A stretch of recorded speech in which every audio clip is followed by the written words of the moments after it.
भाई के माया के निशानी ये। राखी लो है माया के चिन्हारी ये, बहनी भाई के माया के निशानी ये।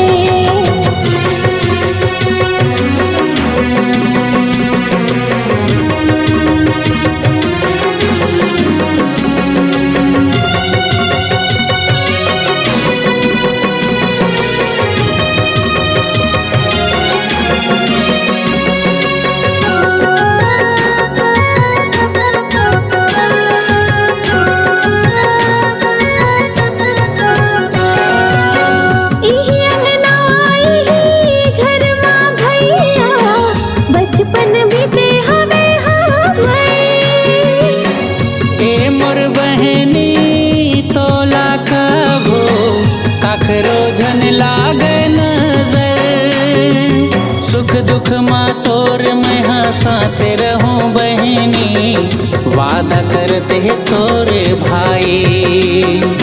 गम हो खुशी हो या कोनो परेशानी, करहूं तोर मैं सहाय। काबू मुरली री साबी झन भैया, पीरित के छैहा घोचा बे झन भैया।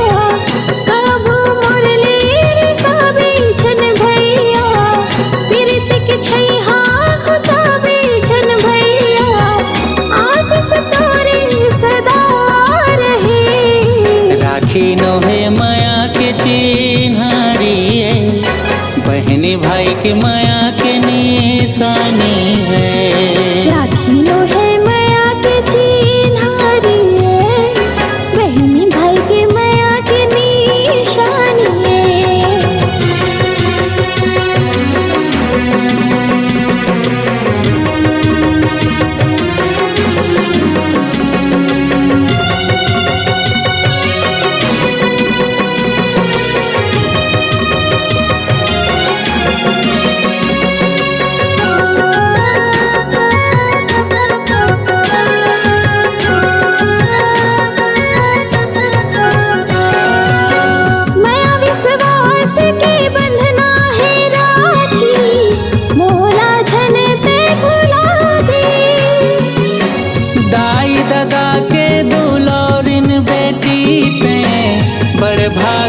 तोला पाहे दादा के ते जान अस, बहनी मोरे सान अस।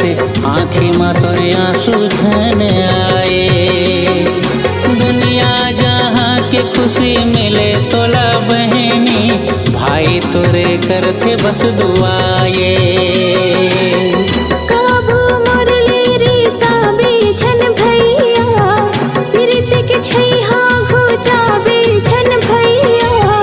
काबू मुरली री साबी झन भैया, पीरित के छैहा घोचा बे झन भैया।